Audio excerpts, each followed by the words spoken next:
Presiden Prabowo menjadi pembicara kunci atau keynote speaker melalui sambungan konferensi video dalam acara World Government Summit 2025 yang digelar di Dubai, Uni Emirat Arab. World Government Summit 2025 merupakan pertemuan tahunan yang diselenggarakan sejak 2013 di Dubai, Uni Emirat Arab. Pertemuan para pemimpin dunia ini bertujuan untuk mendorong kolaborasi inovatif internasional dalam rangka memajukan pemerintahan dan pembangunan ekonomi global yang berkelanjutan. Ada beberapa rangkaian dari acara ini, salah satunya adalah Forum Ekonomi yang berlangsung dari tanggal 11 hingga 13 Februari 2025 di Dubai.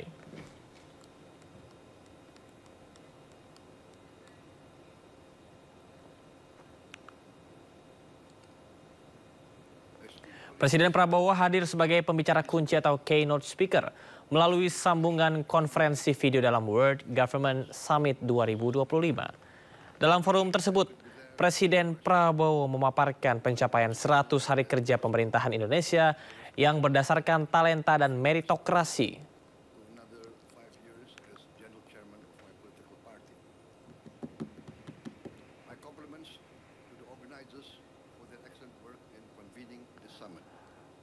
Presiden Prabowo dalam pidatonya di World Global Summit menyampaikan bahwa akan meresmikan badan baru yang akan mengelola dana investasi dengan aset hampir $1 triliun Amerika.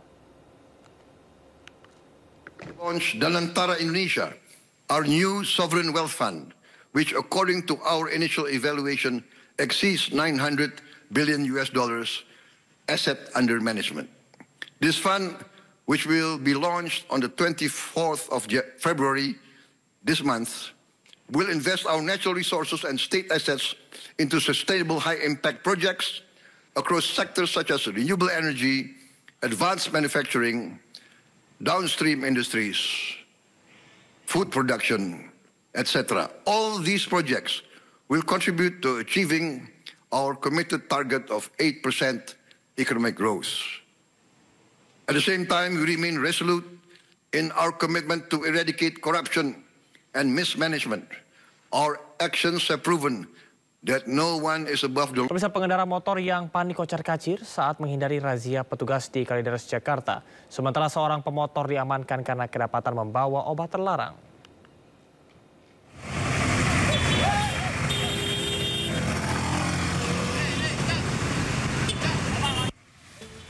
Pengemudi ojek online berpenumpang ini nekat kabur saat melintas di ruas Jalan Dan Mogot, Kalideres, Jakarta Barat.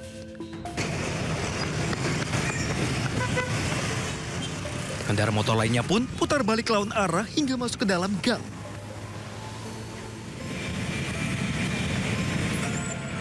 Bahkan sejumlah pengendara motor yang masih bandel masuk di jalur bus Transjakarta, kocar-kacir dan berputar balik melawan arah. Tak sedikit pula pengendara motor dan mobil yang hanya pasrah saat terjaring petugas saat razia Operasi Keselamatan Jaya 2025.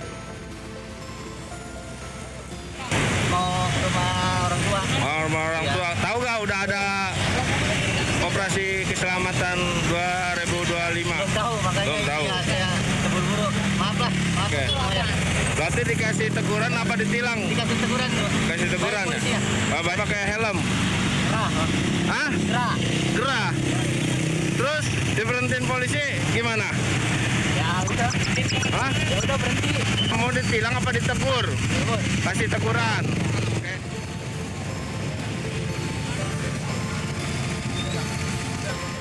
Bahkan dalam razia kali ini, pemuda berboncengan motor kedapatan membawa obat-obatan terlarang diamankan petugas. Kegiatan hari ini kita di Lantas Kalideres bergabung dengan Dishub pengendara sepeda motor yang tidak memakai helm. Lanjut diketemukan juga tadi motor yang membawa obat terlarang. Lanjut diserahkan kepada serse yang punya kewajiban. Operasi Keselamatan Jaya 2025 digelar hingga 23 Februari mendatang dan para pelanggar lalu lintas hanya mendapat teguran dan edukasi agar tak lagi melakukan pelanggaran serupa. Dari Jakarta, Rizky Falofi, iNews melaporkan. Koalisi Indonesia Maju Plus yang hari ini berkumpul di kediaman Presiden Prabowo Subianto di Hambalang, Bogor, diketahui membicarakan kerjasama antara partai koalisi dalam pemerintahan Prabowo Subianto. Hal ini disampaikan Ketua Harian Partai Gerindra Sufmi Dasko saat keluarga dari kediaman Prabowo Subianto. Diketahui Gerindra baru saja memilih kembali Prabowo sebagai Ketua Umum dan Sufmi mengaku ini adalah silaturahmi antar partai Kim Plus. Sementara itu seluruh kepala daerah Koalisi Indonesia Maju Plus dari seluruh Indonesia diundang sebagai bagian dari konsolidasi.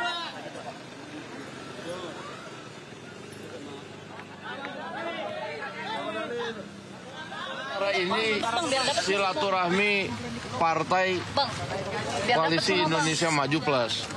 Dan tadi Pak Prabowo hanya mengucapkan terima kasih atas perjuangan selama ini dan kerjasama selama ini sampai dengan 100 hari pemerintahan Prabowo Gibran. Cuma itu aja. Bang, bahas efisiensi anggaran.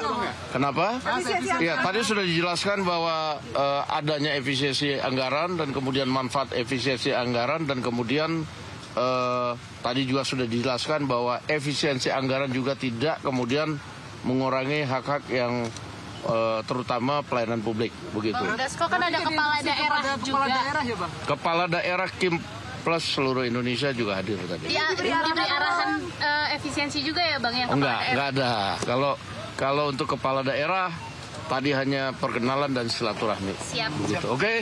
Terima kasih. Pertemuan para Ketua Umum Parpol Koalisi Indonesia Maju atau Kim Plus digelar Jumat siang sekitar pukul 13 waktu Indonesia Barat di kediaman pribadi Presiden Prabowo di Hambalang, Bogor, Jawa Barat.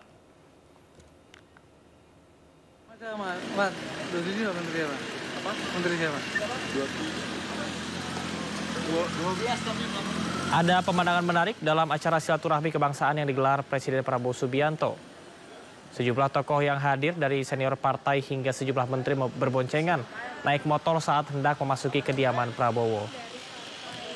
Agenda tersebut sebagai bagian dari rangkaian perayaan Hari Ulang Tahun Partai Gerindra. Selain itu, pembahasan terkait dengan agenda pemerintahan juga disebut-sebut menjadi salah satu tema pertemuan.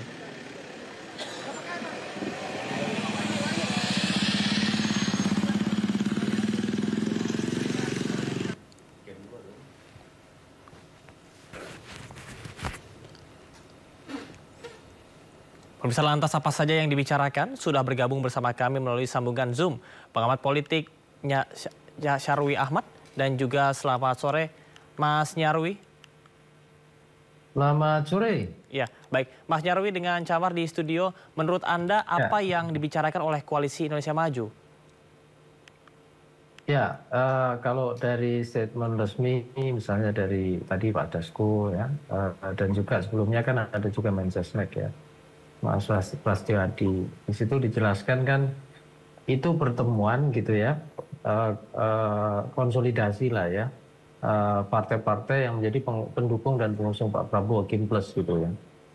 Bahkan sebelumnya kan ini juga pertemuan 1 tahun ya, koalisi Kim itu sendiri ya, dan juga Kim Plus kemudian. Saya kira tentu pembicaraannya tidak lepas dari bagaimana partai-partai dan elit-elit yang ada di partai Kim itu sendiri dan Kim Plus itu mendukung ya agenda-agenda yang menjadi prioritas ya dari Presiden Prabowo. Contoh yang terbaru misalnya kebijakan efisiensi anggaran. Nah, itu kan saya kira membutuhkan konsolidasi ya. Karena kan kita tahu gitu para tokoh-tokoh Kim ini dan Kim Plus kan ada di jajaran kabinet juga pemerintahan Pak Prabowo dan juga ya punya posisi juga di parlemen yang itu menurut saya itu akan sangat strategis ya untuk menjalin proses komunikasi kebijakan-kebijakan yang akan dijalankan yang tentu saja beberapa bulan mendatang. Dan ini kan banyak isu khususnya efisiensi ini kan memunculkan ya sedikit gejolak yang saya kira di publik ya, dan itu tentu membutuhkan proses komunikasi yang baik ya di antara para elit-elit partai ya. Mereka tentu bukan hanya satu visi, satu misi, tetapi juga punya kemampuan membuat narasi yang baik ya, memberikan penjelasan apa sih manfaat efisiensi ya, kemudian adanya misinterpretasi misalnya dalam menafsirkan instruksi presiden yang kemudian juga bisa memunculkan banyak dugaan-dugaan yang kemudian salah satunya misalnya adanya layoff, PHK terhadap pegawai dan seterusnya. di beberapa lembaga kementerian. Nah, ini kan hal-hal yang seperti ini kan perlu hal yang lebih detail ya untuk dikawal seperti itu. Baik, Mas Nyarwi, kalau kita bisa bilang bahwasanya seperti Anda sebutkan, Presiden Prabowo Subianto ini memiliki sejumlah program kerja dan salah satunya makan bergizi gratis, di mana adanya efisiensi anggaran. Nah, sedang ramai diperbincangkan melalui pernyataan Prabowo ada beberapa pihak yang membangkang. Menurut Anda, apakah ini isyarat bahwasanya akan dilakukannya reshuffle kabinet terkait dengan pihak-pihak yang tidak sejalan dengan Presiden? Kalau peluang reshuffle itu di setiap kepresidenan saya kira selalu terbuka ya, Bung Jamar ya. Kenapa? Karena Presiden itu punya pandangan subjektif dan juga hak prerogatif untuk mengganti siapapun, kapanpun pembantunya, kan gitu. Yang dinilai kurang pas atau mungkin juga punya kapasitas, tapi juga punya kelemahan juga. Nah, ini kan hal yang wajar dan biasa. Dan kita sudah saksikan Presiden sebelumnya juga melakukan yang sama. Hanya saja kalau terkait dengan statement Pak Prabowo, kita melihatnya secara tekstual ya. Ya di situ dia tidak menyebutkan adanya tokoh partai atau pihak-pihak dari elit-elit partai, tetapi lebih menyorot pada birokrasi ya. Yang seperti merasa kebal hukum, raja kecil dan seterusnya seperti itu. Nah, saya kira justru sebaliknya ya, konsolidasi ini justru digunakan oleh Pak Prabowo untuk memastikan gitu ya, dugaan saya elit-elit di Kim Plus ini, baik yang khususnya yang duduk di eksekutif ya, di pemerintahannya, itu bisa mengawal dengan baik ya Inpres nomor 1 2025 ini ya, terkait dengan kebijakan efisiensi anggaran ya, dan melakukannya dengan tepat. Sehingga potensi ya gejolak, potensi opini-opini yang kemudian bisa meruntuhkan ya citra dari pemerintahan Pak Prabowo itu bisa diantisipasi dengan baik gitu. Nah, itu kan saya kira membutuhkan gitu ya pola kerja yang solid. Dan kita lihat tadi kan juga tidak hanya elit-elit Kim Plus ya. Kalau kita simak itu kan juga para kepala daerah terpilih ya dari yang diusung oleh koalisi Kim dan Kim Plus di situ. Nah, itu saya kira kan juga Pak Prabowo juga pengen mengkonsolidasikan gitu ya basis dukungan organisasi kepartean dan juga elit-elit yang ada di sana, bukan hanya untuk mengelola kebijakan ini di level KL, Kementerian Lembaga Negara, tapi juga pada level di daerah. Dan kita tahu pemerintahan daerah itu kan pemerintahan yang terdekat dengan rakyat, terdekat dengan masyarakat, dan pelayanan-pelayanan juga terdekat ya dengan masyarakat. Sehingga saya kira ini bagian proses kepemimpinan komunikasi atau leadership communication yang dilakukan oleh Pak Prabowo dengan kemudian mengkonsolidasikan gitu elit-elit gitu yang menjadi kunci penopang pemerintahannya hari ini. Itu kira-kira. Ini konsolidasi pemerintahan yang dilakukan. Yang namanya politik selalu dinamis dan kita lihat sekarang Nasdem sangat dekat dengan pemerintahan Prabowo dan juga kemarin PKS juga turut diundang untuk hadir dalam jamuan sebelumnya. Apakah ini ada strategi khusus yang dilakukan atau strategi baru dalam peta koalisi perpolitikan di Indonesia? Ya, kedekatan Nasdem dengan Gerindra dan dengan Pak Prabowo, kedekatan PKS juga dengan Pak Prabowo, itu kan juga saya kira terjalin cukup lama ya. Dan saya kira juga ada banyak event ya di mana koalisi-koalisi itu termasuk dalam pilkada kemarin, itu saya kira juga melibatkan ya dua partai itu ya dengan Gerindra, partai yang didirikan maupun dipimpin oleh Pak Prabowo. Dan saya kira di sini ya simbolisasi kedekatan itu tadi kan kalau kita simak dari beberapa statement ya, Bung Willy yang mewakili Nasdem kan mengatakan Pak Surya Paloh katanya akan memberikan kado khusus. Nah, bahkan gitu hari Rabu kemarin kan ketika ketemu Erdogan itu kan juga di sana ada Pak Surya Paloh ya ketika menemui Pak Prabowo bertemu Erdogan untuk makan bersama kalau tidak salah seperti itu. Artinya apa? Para elit-elit partai ini dan keberadaan Pak Prabowo di sini tidak hanya presiden tapi juga sebagai ketua umum partai. Bahkan hari ini posisinya sangat strategis sebagai ketua dari para ketua-ketua umum partai yang menjadi koalisinya ada di dalam Kim Plus itu. Dan itu real ketua umum partai gitu ya. Nah, di sini yang saya kira juga posisi simbolik maupun posisi legal strategik dari Pak Prabowo itu saya kira sangat sangat kuat dan trust di antara elit saya kira masih bagus ya, termasuk di pimpinan elit PKS juga itu juga terjadi banyak kedekatan di sana. Nah, memang bangsa kita kan lagi banyak tantangan ya, sehingga saya kira Pak Prabowo itu selalu mengedepankan narasi-narasi persatuan elit dan seterusnya. Memang kemudian kadang-kala kan beberapa kebijakan ini ada yang mengatakan kesannya kan tiba-tiba sangat mendadak, kemudian mengagetkan efisiensi dan kemudian bahkan terjadi multitafsir sehingga ada kekhawatiran-kekhawatiran ya, mulai dari PHK, layoff dan seterusnya, kemudian punya dampak ke ekonomi dan seterusnya gitu ya di masyarakat, yang kemudian menjadikan pesimisme itu muncul terkait dengan kondisi ekonomi dan kesejahteraan masyarakat. Dan ini semua menjadi PR penting ya, bukan hanya dijelaskan oleh elit ataupun jajaran di komunikasi kepresidenan, tapi yang lebih penting ini kan aktor-aktornya, Bung Damar. Aktor-aktor yang ada di jajaran pemimpinan birokrasi, baik kepala daerah maupun kementerian. Kenapa? Karena mereka ini, para tokoh ini yang mengeksekusi kebijakan ini, ya mengawal, ya, kemudian mengantisipasi hal yang kemudian tidak diinginkan, artinya punya dampak buruk ya ke kehidupan masyarakat secara umum. Itu kira-kira. Ya, ini menarik ya, tidak hanya sebagai presiden namun posisi sebagai ketua daripada ketua umum partai. Ini kita akan menyimak pernyataan dari Presiden Prabowo Subianto yang memberikan ultimatum kepada para menteri dan pejabat yang tidak patuh dan korup. Kita akan simak pernyataan berikut ini. Kami tidak akan ragu-ragu bertindak. 100 hari pertama, ya, saya sudah beri istilahnya peringatan berkali-kali. Sekarang, siapa yang bandel,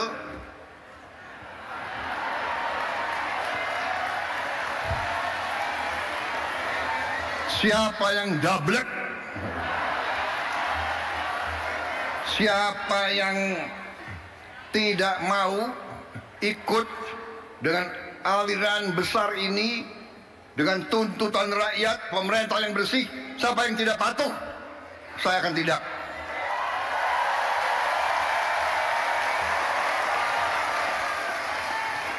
Jangan kira kami ini memang ada yang mengatakan saya ini ada,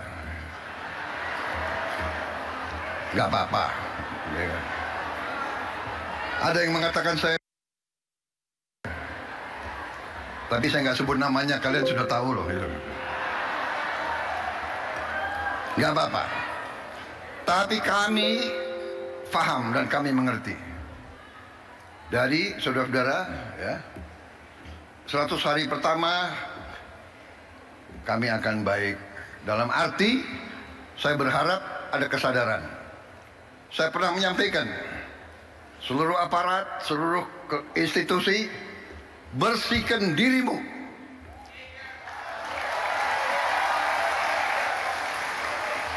Sebelum kau dibersihkan. Baik Mas Nyarwi, tadi kita simak bersama pernyataan dari Presiden Prabowo dan Anda sebelumnya sempat menyampaikan lebih kepada birokrasi. Apakah Anda masih yakin bahwasanya ini lebih kepada birokrasi bukan menuju kepada salah satu pihak atau kementerian? Ya, yang paling utama jelas-jelas saya lihat yaitu birokrasi. Tetapi tentu saja pimpinan-pimpinan di birokrasi dan pejabat yang ada di sana ya tentu punya risiko juga menjadi objek ya, sasaran dari apa yang disampaikan Pak Prabowo. Tapi begini, Bung Camar, tadi kalau kita lihat statement tadi, itu Pak Prabowo di sana jelas membedakan ketika kapan dia menyebut kami di pemerintahannya, dan kemudian dia bilang saya berkali berharap dan seterusnya gitu ya. Di situ jelas. Ketika dia Presiden Prabowo itu dengan keras, dengan lantang gitu ya, bersihkan dan seterusnya, itu pakai bahasa kami. Kami artinya apa? Di sini saya kira Prabowo bertindak bukan hanya sebagai individu Prabowo, bukan keinginan personal Prabowo, tidak. Tapi juga sebagai Presiden Republik Indonesia, pimpinan partai koalisi juga. Ya, kemudian ketua umum partai juga, ya, presiden terpilih. Ya, yang saya kira pasti pertimbangannya bukan pertimbangan personal. Bukan semata-mata like dislike, tapi saya kira juga ada parameter-parameter. Kayak tadi itu misalnya soal birokrasi aparat yang harus bersih dan seterusnya. Ya, saya kira itu jelas itu instruksi presiden itu ya. Artinya Prabowo ini kan sosok pemimpin populis yang konsisten, Bung Camar.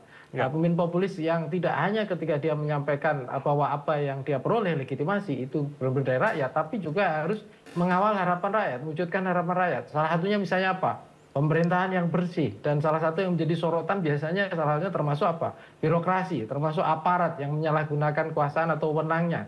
Potensinya kan selalu ada kan seperti itu gitu ya. Nah ini kan saya kira Prabowo pengen gitu ya sebagai pemimpin populis itu juga benar-benar ketika mengelola pemerintahannya itu, ya apalagi misalnya approval rating dari data Litbang Kompas itu kan 80, sekian, artinya dukungannya sangat tinggi dan besar sekali gitu ya. Artinya harapan rakyat ke Pak Prabowo ini luar biasa besar sampai hari ini, sehingga dia pingin gitu pemerintahannya ini kan sangat efektif gitu, tidak terlalu terbebani dengan persoalan korupsi, bahkan bisa bergerak lebih lincah di tengah berbagai keterbatasan anggaran, sehingga hari ini kan kita dihadapkan pada agenda Pak Prabowo soal instruksi efisiensi itu. Ya, yang saya kira itu di tengah berbagai kondisi sudah dipertimbangkan. Kenapa pilihannya ke sana?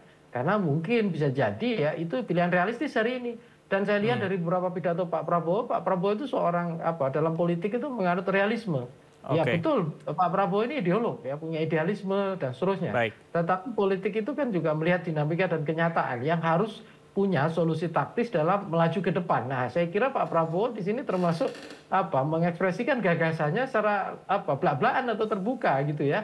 Dan ini juga saya kira himbauan besar kepada himbauan kuat ya kepada jajaran yang ada di bawahnya, kementerian, lembaga negara, termasuk ya pimpinan kepala daerah yang ada dalam Kinpres gitu, yang menjadi bagian koalisi Pak Prabowo di sana, itu untuk bisa mengikuti narasi tadi bahasanya gerbong besar atau narasi besar itu yang dicita-citakan Presiden Prabowo. Itu saya kira. Baik, Mas Nyarwi melihat kemarin pertemuan di Hambalang, apakah Anda juga menilai bahwa ini akan munculnya dinamika internal di Kinpres, dan juga apakah ini merupakan salah satu tanda-tanda bahwa akan dilakukannya reshuffle kabinet? Ya, dinamika menurut saya di mana-mana selalu terjadi ya, Bung Jamar. Artinya pasti ada evaluasi ya terkait dengan partai-partai dan tokoh-tokoh yang merepresentasikan partai yang duduk dalam kabinet Presiden Prabowo. Tetapi tentu saya lihat ya, dugaan saya Prabowo ini tidak berpikir dengan sendiri sebagai dirinya sendiri ya. Tadi berkali-kali dalam pidatonya itu tanpa teks ya, kita simak tadi, itu bahasanya kami ya. Artinya benar-benar berpikir dengan kepentingan kolektif di sana. Nah, ini yang dugaan saya, misalnya seandainya ada reshuffle pun pasti juga saya kira juga ada pertimbangan-pertimbangan yang mungkin sangat krusial ya, terkait dengan kepentingan yang harus dikawal ya dalam agenda-agenda pemerintahannya. Ya, misalnya saya kira mungkin ya ada hal yang tidak terlalu atau bahkan dianggap menghambat, ya pasti ada kemungkinan kena reshuffle atau mungkin kinerjanya kurang maksimal gitu ya. Ya ada beberapa kemudian isu yang berkembang gitu ya, bahwa menteri ini gitu ya, misalnya ketika gas langka katanya Pak Bahlil gitu yang kemungkinan, ada yang bilang ketika ini siapa lagi yang kena. Orang bisa aja berspekulasi seperti itu, tetapi saya kira kan semua parameter kinerja bisa dilihat dan Pak Prabowo punya banyak informasi untuk menilai ya, performa dari para menteri-menteri itu, apakah ini masalahnya di bawah atau masalahnya di menengah atau masalahnya di pimpinan.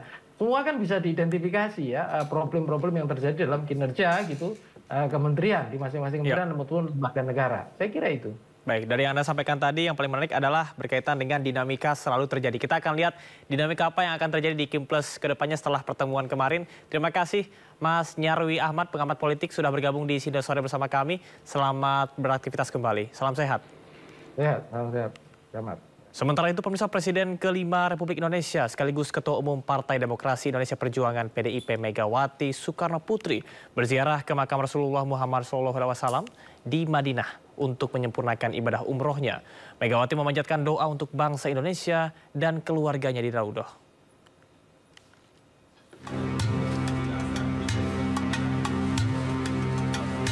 Presiden kelima Republik Indonesia, Megawati Soekarno Putri, memulai rangkaian ziarah makam Nabi Muhammad SAW di kawasan Masjid Nabawi, Madinah, Rabu malam.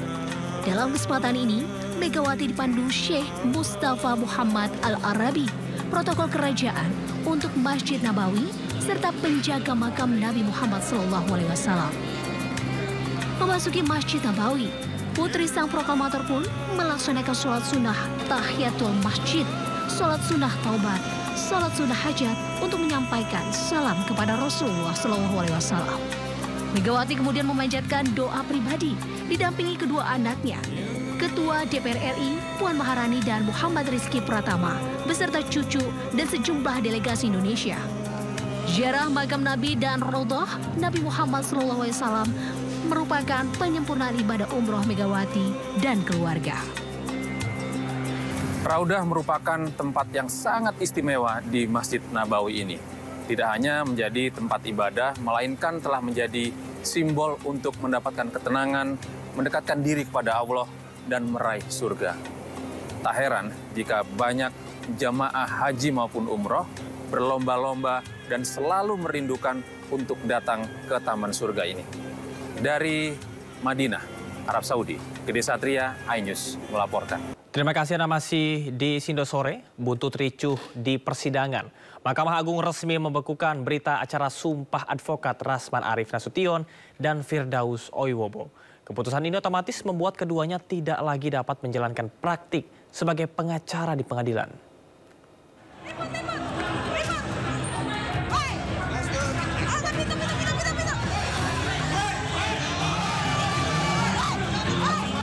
Drama kericuan dalam persidangan kasus dugaan pencemaran nama baik antara Rasman Arif Nasution dan Hotman Paris terus berlanjut. Mahkamah Agung telah membekukan berita acara sumpah advokat Rasman Arif Nasution dan M. Firdaus Oiwobo. Pembekuan ini dilakukan berdasarkan penetapan Ketua Pengadilan Tinggi Ambon untuk Rasman Arif dan Ketua Pengadilan Tinggi Banten untuk Firdaus. Mahkamah Agung menyebut putusan ini diambil demi menjaga wibawa pengadilan. Untuk menegakkan marwah dan wibawa pengadilan, maka berita acara sumpah advokat atas nama Saudara Rasman Arif Nasution dan Saudara M. Firdaus Oiwobo dinyatakan dibekukan oleh Ketua Pengadilan Tinggi yang melakukan penyumpahan. Rasman dinilai telah menjadi pemantik kegaduhan yang terjadi di PN Jakarta Utara. Dengan dibekukannya sumpah advokat, maka Rasman dan Firdaus tidak bisa lagi menjalankan praktik sebagai pengacara di pengadilan. Mahkamah Agung menegaskan, keputusan pembukuan sumpah advokat ini merupakan langkah tegas dalam menjaga integritas dan ketertiban di lingkungan peradilan. Dari Jakarta, Wenda Nura, iNews melaporkan. Hakim Tunggal Pengadilan Negeri Jakarta Selatan Juyamto menolak pra-peradilan Sekjen PDI Perjuangan Hasto Kristianto. Dengan putusan tersebut, status tersangka Hasto yang ditetapkan KPK adalah sah. Pertimbangkan dan diberi penilaian hukum lagi, sehingga dengan demikian hakim berpendapat bahwa permohonan pra-peradilan dari pemohon adalah dinyatakan tidak dapat diterima. Hakim Tunggal Pengadilan Negeri Jakarta Selatan Juyamto menyatakan tidak dapat menerima pra-peradilan dari Sekjen PDIP Hasto Kristianto. Dengan putusan tersebut, status tersangka Hasto yang ditetapkan KPK adalah sah. Dalam pertimbangannya, Juyamto mengabulkan eksepsi yang diajukan oleh pihak KPK. Pasalnya, KPK keberatan dengan dalil gugatan Hasto yang mengajukan keberatan atas 2 surat perintah penyidikan. Menurut Hakim, seharusnya permohonan pihak Hasto diajukan dalam 2 bentuk gugatan pra-peradilan. Sementara kuasa hukum Hasto Todung Mulya Lubis mengatakan ditolaknya pra-peradilan Hasto bukanlah akhir. Dirinya akan menyampaikan ke publik terkait upaya hukum yang akan ditempuh selanjutnya. Tapi apa dikata, kita mendapat putusan yang dangkal. Ini bukan pendidikan hukum, ini pembodohan hukum. Apa yang akan kita lakukan? Tapi this is not the end. This is not the end. Perjuangan untuk menegakkan hukum dan keadilan adalah kewajiban yang ada pada pundak kita semua. Diketahui Hasto menggugat KPK lantaran ditetapkan sebagai tersangka atas dugaan suap dan perintangan penyidikan dalam perkara ex-calon anggota legislatif PDIP Harun Masiku. Dari Jakarta, Ismalia Dede Rudi, iNews melaporkan. Kabur atau tidak jelas, menyatakan permohonan pra-peradilan pemohon tidak dapat diterima, membebankan biaya perkara kepada pemohon sejumlah nihil. Demikian diputuskan pada hari Kamis tanggal 13 Februari 2025 oleh Juyamto, Hakim Pengadilan Jakarta Selatan kelas 1 khusus, dan diucapkan dalam sidang terbuka untuk umum pada hari dan tanggal itu juga oleh hakim tersebut, dibantu Ijazma Faizah Panitera Pengganti pada pengadilan di Jakarta Selatan tersebut dihadiri kuasa pemohon dan kuasa termohon. Demikian putusan sudah diambil. maka persidangan dalam perkara pra-peradilan nomor 5 atas nama pemohon Hasto Kristianto dinyatakan selesai. Sementara itu, KPK mengapresiasi keputusan Pengadilan Negeri Jakarta Selatan yang menolak permohonan pra-peradilan Hasto Kristianto. KPK menegaskan proses penyidikan kasus suap Hasto akan terus berjalan dan tersangka akan kembali dipanggil. Untuk rencana pemanggilan, bila penyidik sudah menganggap seluruh saksi dan seluruh alat bukti dalam rangka pemenuhan unsur perkara tersebut telah terpenuhi, maka Saudara HK tentunya akan dipanggil sebagai tersangka nanti. Lantas apakah langkah berikutnya dari Hasto Kristianto dan tim kuasa hukumnya, serta apa pula makna tidak diterima dan ditolak? Sudah bergabung bersama kami melalui sambungan Zoom kuasa hukum Hasto Kristianto, Alfon Palma, dan juga pakar hukum pidana Hibdu Nugroho. Selamat sore Bapak-Bapak. Selamat sore Mas. Baik, ini saya akan ke Mas Alfon terlebih dahulu. Mas, mungkin bisa Anda jelaskan perbedaan antara ditolak dan juga tidak diterima. Apakah ini ada sinyal bahwasanya Hasto bisa kembali mengajukan pra-peradilan? Ya, terima kasih. Pertama-tama saya memang masih memklarifikasi bahwa permohonan kami itu tidak ditolak, tapi itu tidak diterima. Itu ada perbedaan yang mendasar antara tidak diterima dengan ditolak. Kalau misalnya ditolak, artinya seluruh dalil kita itu tidak terbukti. Dan kemudian hakim menyatakan bahwa permohonan tersebut ditolak. Nah, ini tidak lagi ada langkah untuk melakukan hukum apabila kita keberatan terkait dengan keputusan dari hakim tunggal tersebut. Itu yang pertama.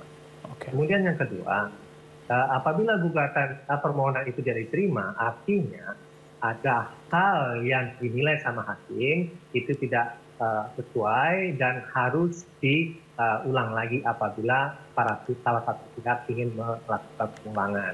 Nah, dalam hal ini sebenarnya permohonan kami itu bukan ditolak tetapi tidak diterima karena dinyatakan tidak jelas.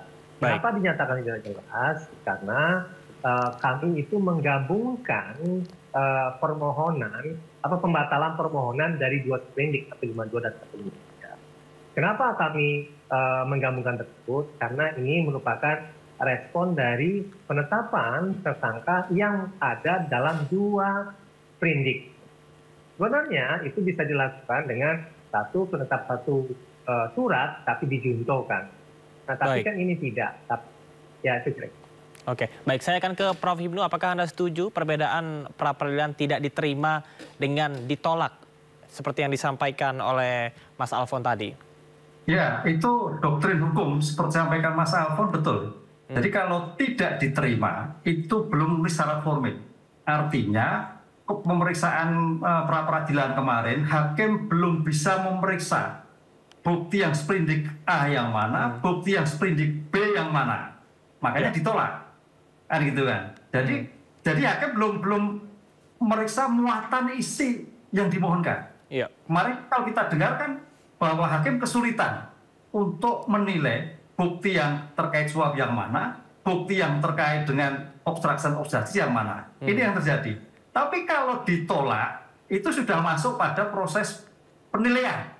Hakim menilai, oh ternyata bukti yang disampaikan Mas Alfon terkait dengan penyuapan tidak relevan. Atau demikian juga sebagainya bukti yang terkait dengan obstruction of justice tidak relevan.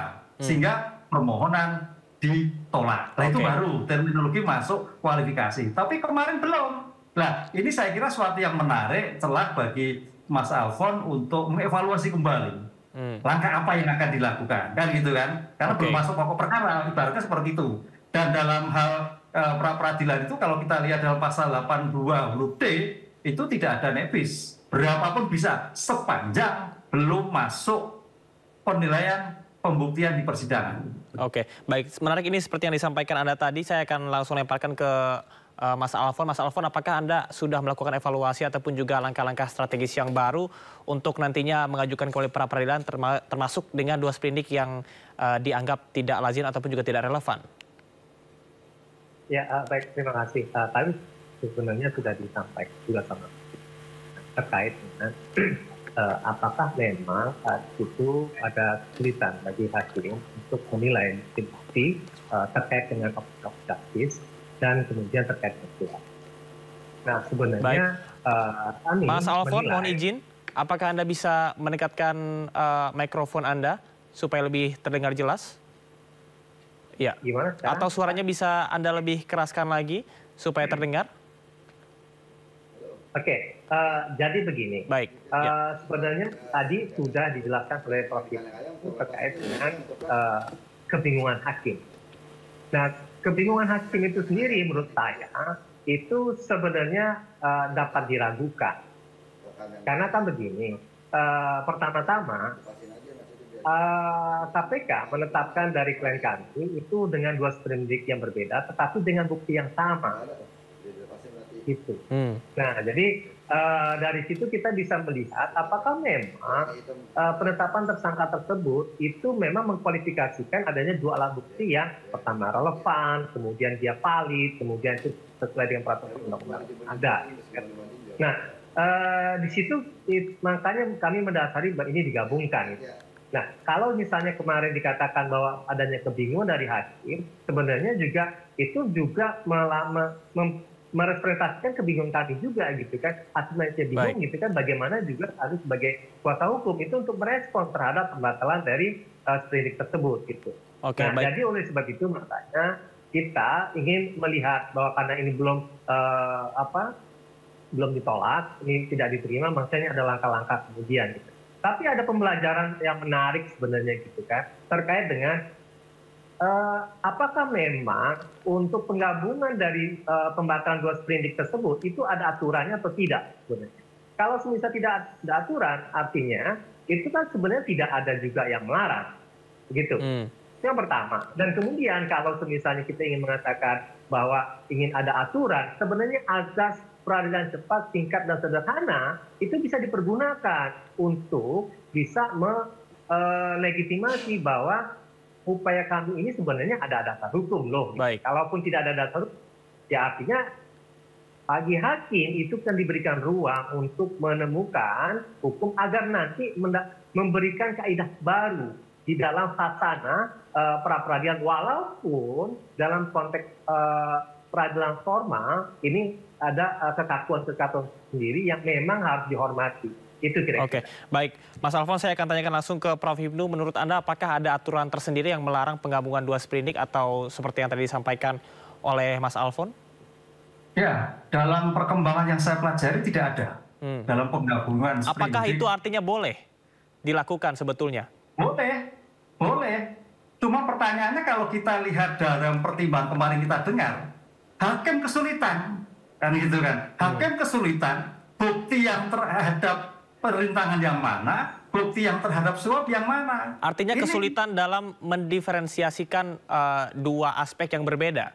Iya, betul. Jadi bukti yang terkait suap yang mana, bukti yang itu yang sulit kalau kita dengar kemarin. Oleh karena itu memang ini suatu yang menarik bagi kita semua, hal-hal yang baru ini bagi kita untuk menjadikan kembali. Berapa besar kesulitannya? Mungkin gini Mas Alfon, ataukah karena perkara ini perkara delay? Ini kan 5 tahun yang lalu. Satu, juga perkara-perkara yang terkait dengan tanda petik orang yang politik. Nah, ini juga karena hukum tidak bekerja dalam ruang hampa loh, kan gitu loh. Nah, paling enak ya sudah, ini saya tidak bisa menilai sehingga tidak diterima. Itu lebih fair, gitu akhirnya. Ya akhirnya nanti kalau diajukan bagi yang hakim pemeriksa yang lain lagi nanti agak menjadi bingung juga kalau terkait seperti itu. Oke, baik. Prof. Hipnu, kita akan simak informasi berikut ini mengenai sidang pra-peradilan lanjutan Sekjen PDI Perjuangan. Hasto Kristianto sempat diwarnai keributan. Kita simak dahulu informasi berikut ini. Sebentar. Tolong. Sebentar, Pak.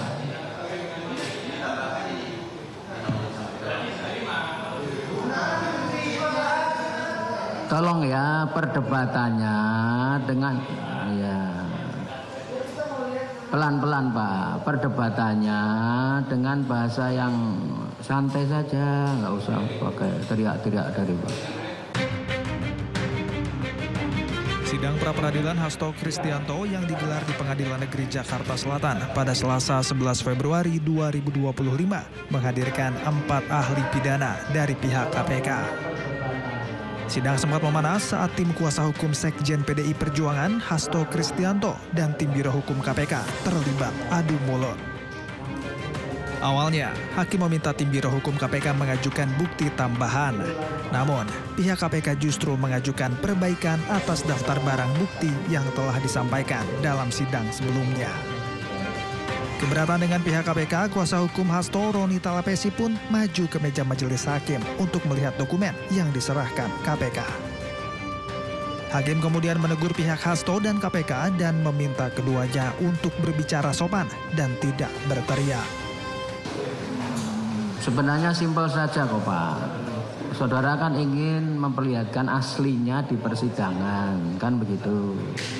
Nah, karena ada pihak pemohon, dilihat pemohon ya tidak apa-apa. Kan yang saudara ingin meyakinkan, ini Pak ada aslinya Pak. Iya, kan begitu. Jadi kalau dilihat dari lawan ya nggak apa-apa kan gitu. Bukti persidangan yang dihadirkan KPK sudah menjadi sorotan bagi kubu Hasto pada sidang yang digelar Senin 10 Februari 2025. Pihak Hasto bahkan menyatakan sejumlah bukti tertulis yang telah diserahkan oleh KPK sebagian besar tidak sah dan cacat formil. Hasto Kristianto mengajukan pra-peradilan setelah ditetapkan sebagai tersangka dalam kasus dugaan suap bersama Harun Masiku serta dugaan merintangi penyidikan terhadap Harun Masiku. Hasto meminta agar status tersangkanya dinyatakan tidak sah. Namun, Hakim Tunggal Pengadilan Negeri Jakarta Selatan, Juyamto, mengatakan tidak menerima gugatan pra-peradilan yang diajukan Hasto Kristianto. Tim Liputan, iNews melaporkan. Ya, ribut-ribut antara kubu Hasto dan juga KPK. Mungkin saya akan tanyakan terakhir kepada Bung Alfon berkaitan dengan tadi yang disampaikan oleh Prof. Hipnu. Apakah ini ada situasi ataupun juga unsur politis di dalamnya sehingga menyebabkan dinamika dalam persidangan? Silakan, Bung Alfon. Ya, pertama-tama gini ya, ini agak masuk ke materi sedikit. Sebenarnya kan kita ingin mengkaji relevansi dari alat-alat bukti. Baik, Bung Alfon mohon izin bisa suaranya dikeraskan sedikit? Iya. Oke, terima kasih. Ya. Jadi mohon maaf saya agak masuk sedikit pada aspek material sedikit gitu ya. Jadi kita ini ingin menguji apakah bukti-bukti yang dihadirkan itu memang perolehannya itu relevan atau tidak dan kemudian sah atau tidak atau valid atau tidak gitu ya. Nah pertama terkait dengan relevan, kami menilai bahwa banyak bukti-bukti terutama keterangan-keterangan orang itu bersinggungan dengan bukti elektronik. Dan itu dipersandingkan dan kemudian menimbul ada konklusi yang dimintakan pendapat kepada salah satu saksi. Nah, ya bagi kami sebenarnya itu ada problem tersendiri gitu kan. Pertama terkait dengan cara untuk mendapatkan bukti tersebut dengan membenturkan antara satu perkataan dengan perkataan yang lain yang kalau misalnya dikatakan sebagai procrastination, tapi itu dalam konteks adanya perangkat elektronik gitu. Pertama itu harus dilakukan secara sah gitu kan dengan standar-standar hak asasi manusia terutama gitu kan, terutama berdasarkan pasal 15 Undang-Undang PDP gitu kan. Nah kemudian selanjutnya yang harus dicermati terkait dengan apakah memang keterangan orang yang didengar dari seseorang atau diadu itu bisa dikatakan relevan untuk kemudian dinyatakan kemudian menjadi suatu BAP. Dan kemudian yang ketiga terkait dengan bukti elektronik itu kan dalam Undang-Undang KPK mempunyai legalitas petunjuk, bukan alat bukti, bahkan juga bukan juga barang bukti gitu kan. Nah hal-hal soal relevansi ini yang kita persoalkan sebenarnya gitu kan. Dan kemudian yang kedua tentang validitas, apakah memang didapatkan secara valid atau tidak berdasarkan pendekatan exclusionary rule sebenarnya atau X rule atau rule pengecualian. Nah hal-hal seperti ini memang yang kita kaji, yang kita pilih dan dengan demikian gitu kan perdebatan tadi itu muncul gitu. Apa yang menjadi perdebatan bagi kita? Biro Hukum itu ingin memperlihatkan alat bukti tapi alat buktinya berupa handphone. Kita kan tidak tahu apa yang di dalam itu. Harusnya dibuka gitu kan. Apakah memang benar di dalam situ dan kemudian belum ada dirubah. Karena prinsip dasarnya itu kan non-repudiation. tidak bisa dibantah dia, gitu.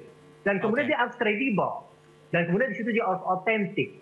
Nah, hal-hal seperti itu yang sebenarnya menjadi perdebatan-perdebatan mendasar dalam konteks ilmu pengetahuan ke depan dan kemudian dalam praktek pada saat ini. Karena dalam pra-peradilan itu sendiri, karena kan didasari dengan ajas corpus yang mengedepankan hak asasi manusia. Betul bahwa hak asasi manusia itu ada pembatasan, tetapi pembatasan itu tujuannya untuk memberikan penilaian lebih tinggi daripada hak asasi manusia itu sendiri. Jadi, poinnya pada saat ini adalah kami menilai bahwa pada saat ini yang namanya proses penyelidikan dan penyidikan itu kental sekali dengan dimensi-dimensi politik. Mungkin tadi sudah dikatakan oleh Prof. Ibnu bahwa mungkin bisa saja ini sudah terlalu lama, gitu kan? Dan mungkin juga ini menyangkut dengan orang yang memiliki jabatan politik. Itu kira-kira. Oke, baik, terakhir saya berikan kesempatan closing statement untuk Prof. Ibnu, singkat saja, keraguan antara relevansi dan juga validitas yang tadi disampaikan. Apakah Anda yakin bahwasanya proses pra-peradilan ini akan dibuka secara terang benderang dan juga transparan? Singkat saja. Betul, jadi Prof. begini, kami sebagai orang akademisi perguruan tinggi tampaknya memang terkait dengan pra-peradilan waktu itu ada space tambah lagi kelihatannya. Jadi untuk menilai bukti terhadap relevansi itu ada. Karena alasan kemarin 7 hari itu sudah mepet sekali. Ini RKUHP ke depan, saya kira ini menjadikan masukan yang luar biasa untuk menjadikan suatu keseimbangan equal. Ada waktu untuk relevansi, cukup relevansi, bukan nilai. Kan itu kan. Dengan demikian akan memberikan suatu keseimbangan baik pemohon maupun termohon. Memang kita bagus. Saya beri apresiasi Mas Alfon. Mas Alfon itu posisinya sebagai kuasa pemohon. Jadi memang pandangannya objektif yang subjektif, gitu. Jadi suatu upaya yang luar biasa. Tapi teman-teman KPK objektif yang subjektif, kan gitu ya. Subjektif wakil negara, tapi objektif terhadap hukumnya itu nggak ketemu. Jadi kita harus ketawa-ketawa, tapi memberikan jalan tengah. Oh begini ya, berarti ada sesuatu yang keliru ke depan. Undang-undang tentang pra-peradilan ke depan, ada space waktu lagi tentang penilaian. Ini hari ini sudah bagus. Jadi ke depan ada suatu space penilaian waktu, penilaian hari, penilaian bukti, sehingga tidak sampai pada, ini buktinya loh. Padahal dalam undang-undang, dalam permanya itu kan memang relevansi. Memang butuh sejauh mana relevansi, itu memang harus terbuka. Gitu. Baik, terima kasih Prof. Ibnu dan juga Bung Alfon atas waktunya bersama dengan kami di sini sore hari ini. Kita harapkan mudah-mudahan ini bisa dibuka secara terang benderang dan juga adanya hukum seadil-adilnya. Terima kasih telah bergabung di Sindo Sore, salam sehat. Ya, terima kasih Pak Turwan, Mas. Terima kasih, Prof. Terima kasih banyak, Prof. Salam. Pemirsa, Presiden Prabowo menjadi pembicara kunci dalam acara World Government Summit 2025 yang digelar di Dubai, Uni Emirat Arab. Informasinya usai jeda.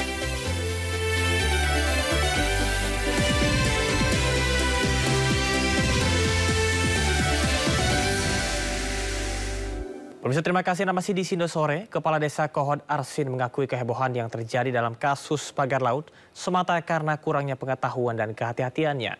Arsin menegaskan ia juga merupakan korban dari kasus pagar laut di Tangerang yang menyita perhatian publik.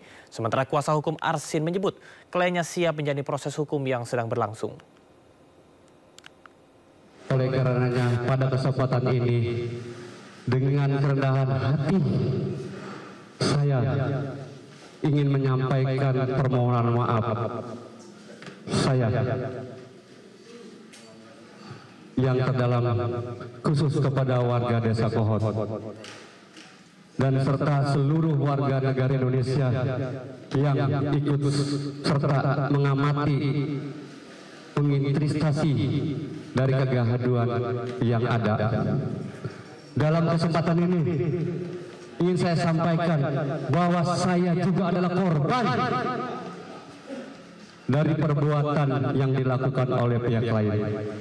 Tentunya ini terjadi akibat dari kekurangan pengetahuan dan tidak hati-hatian yang saya dapat lakukan pelayanan publik di Desa Kohod. Evaluasi akan dilakukan agar hal-hal buruk dalam pelayanan masyarakat Desa Kohod di kemudian hari tidak terulang lagi. Kami khususkan bahwa video yang beredar di media sosial terkait viralnya pagar laut, klien kami pastikan tidak terlibat. Video tersebut kejadiannya pada hari Jumat 6 Mei 2022, jauh sebelum viralnya pemberitaan pemagaran. Saat itu klien kami sedang melakukan sidak terhadap warga desa yang melakukan pemasangan tanggul berupa bambu yang dipagar untuk mengamankan lahan miliknya agar terhindar dari abrasi. Bahwa tidak benar klien kami kabur ke luar negeri ataupun menghilang. Pembongkaran pagar laut di perairan Kabupaten Tangerang, Banten telah selesai. Selanjutnya Badan Reserse Kriminal atau Barreskrim Polri akan segera melakukan gelar perkara kasus pemalsuan dokumen sertifikat di wilayah pagar laut.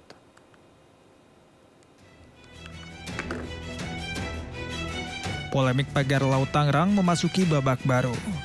Badan Reserse Kriminal atau Barreskrim Polri akan segera melakukan gelar perkara kasus pemalsuan dokumen sertifikat di wilayah pagar laut pada pekan depan.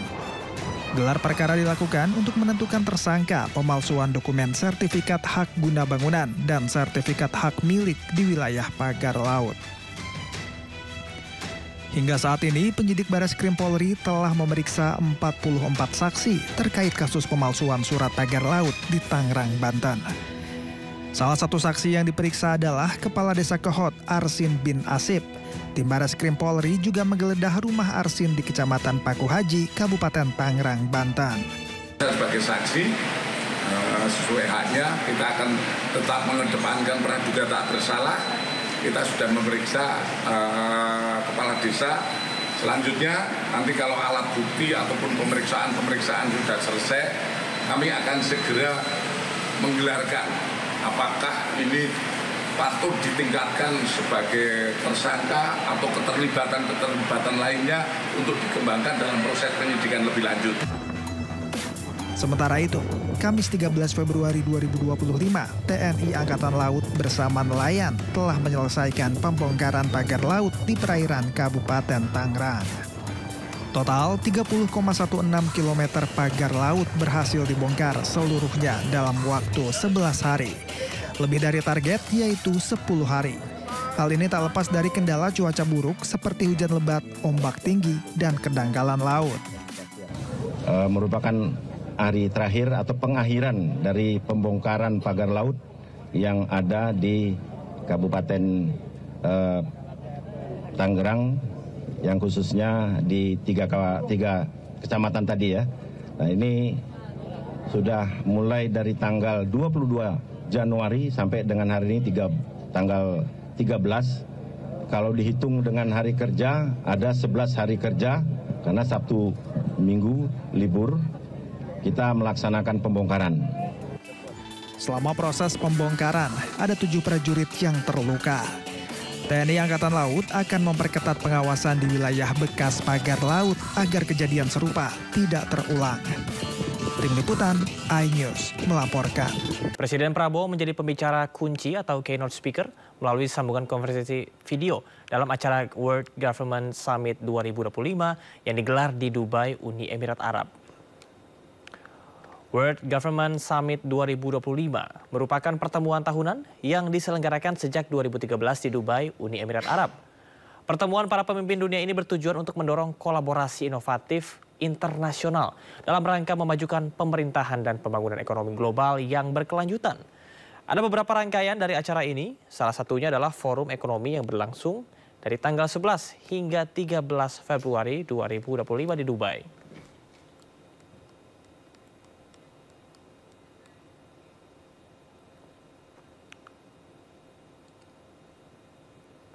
Presiden Prabowo hadir sebagai pembicara kunci atau keynote speaker melalui sambungan konferensi video dalam World Government Summit 2025. Dalam forum tersebut, Presiden Prabowo memaparkan pencapaian 100 hari kerja pemerintahan Indonesia yang berdasarkan talenta dan meritokrasi.